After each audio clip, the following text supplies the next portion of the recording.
Nú ætlum við að kíkja á nokkur reiknistæmi úr fyrsta kaflanum úr bókinni Eðlisfræði 2, en þessi kafli fjallar um kraft og hreyfingu. Jóhann gengur 36 km á 9 klukkustundum. Hver var meðalhraði hans? Þá þurfum við að vita hver er formúlan fyrir meðalhraða. Hún er meðalhraði er vegalengd deilt með tíma. Og til þæginda þá skulum við gera þetta í raun bara hraði er jáft og vegalengd deilt með tíma. Nú þurfum við að setja inn hvað vitum við. Við vitum vegalengdina, þannig við vitum 36 km deilt með og við vitum tíman, hann var 9 klukkustundir. Og þá fáum við 36 deilt með 9 eru 4 og einingin kemur hérna sjálfkrafa sjáði. Hún er hér. Kílómetrar á klukkustund. Þetta er ástæðan fyrir því að hraða einingar líta svona út. Þetta er vegalengd deilt með tíma og einingin er í raun vegalengd deilt með tíma líka. Ef við hefum verið með metra og sekundur, þá hefur þetta verið metrar og sekundu. Getum í raun verið með hvaða lengdareiningu sem er og hvaða tímaeiningu sem er. Hér er þetta kílómetrar og klukkustundir, þá þurfum við að hafa það. Hérna notum við sömu formúlu, hraði er vegalengd deilt með tíma. Og hvað veit ég? Ég set það bara inn. Ég veit að meðalhraðinn var 25 og ég þarf í raun ekkert endilega að setja einingarnar en alltaf inn ekki í útreikningunum. Það er ágætt að ég viti hvaða einingar þetta að vera. Þetta á að vera kílómetrar á klukkustund. Svo kemur deilingarstrik, hann var 2 klukkustundir, það er tíminn, en ég veit ekki hvað var upp á striki.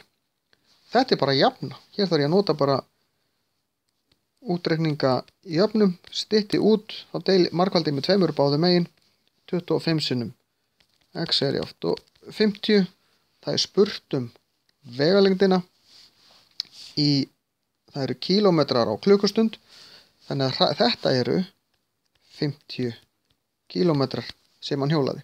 Ég þarf að lesa út úr textanum hvaða kílómetra eining þetta er og ég þarf að passa að þessi eining passi, þetta sé það sama. Ef þetta annað hefði verið mínútur þá ég þurft að umreikna það yfir í klukkustundir til þess að fá rétt svar. Arnaldur keyrði frá Hafnarfirði til Blönduóss en það voru 240 km meðalhraði, það var 60, hvað var hann lengi á leiðinni? Aftur, við erum að vinna með sömu jöfnu. Hraði er jáft og vegalengd deilt með tíma. Hraðinn var 60. Vegalengdin er 240 en við vitum ekki tíman. Hvað var hann lengi á leiðinni? Þannig að hér þurfum við að, og þetta er í raun aðeins flóknari jöfnureikningur, því ég get ekki, ef ég flyt til dæmis 240, þá lendir það undirstriki en þá er ég með 1 á móti x. Það er ekkert alveg að hjálpa mér. Þannig ég ætla að gera annað. Ég ætla að margfalda með x báðum megin til þess að losna við þetta deilingastrik hjá x-inu. Og þá fæ ég 60 x er jáft og 240, svo deili ég með 60 báðum megin. Þá fæ ég x er jáft og 240 deilt með 6, það eru 4. Og af því að þetta eru kílómetrar á klukkustund, þá var hann 4 klukkustundur á leiðinni.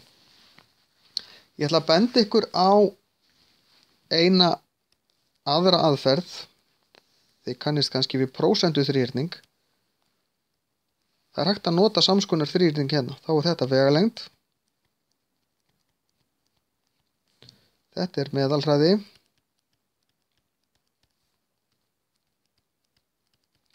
Og þetta er tími. Í fyrsta dæminu var spurt meðalhraðann, þá held ég fyrir það og þá er þetta vegalengd deilt með tíma. Í dæmi 2 var spurt vegalengdina, þá held ég yfir það, þá er þetta meðalhraði sinnum tími, hér er sinnum á milli og hér er deiling á milli. Í síðasta dæminu var spurt tíman, þá held ég fyrir hann og þá er þetta vegalengd deilt með tíma. Nei, deilt með meðalhraðana segi ég. Þannig ég held bara fyrir það sem að er spurt og þá er þetta er deilingarstrik og þetta strik hér er sinnumerki og þá get ég alltaf fundið út hvað ég á að gera. En ég þarf að passa mig hvaða einingar ég er að vinna með. Massi Ara er 56 kg. Hver er þyngd hans? Þyngd er mæling eining á þyngdarkraft og mæld í newtonum, ekki í kílógrammum. Þannig á jörðinni þá þurfum að vita þyngdarkraft jarðarinnar, hann 9,8 metrar á sekúndu í öðru, það þyngdarhröðun jarðarinnar, en í bókinni talað 10, það óþarflega ónákvæmt, af því við vitum þetta 9,8 og þá þurfum við bara að margfalda það sinnum 58. Þetta sláum við bara inn í vasareikni, við fáum 568,4 newton. Og tunglinu, við vitum að þyngdarkraftur tunglsins það bil 1/6 og þá tökum við bara þessa tölu og deilum með 6. 568,4 deilt með 6 og þá fáum við 94,73 newton. Ég hefði líka vissulega getað deilt þessari tölu með 6 og margfaldað það sinnum 58. Það gefur mig sama svar.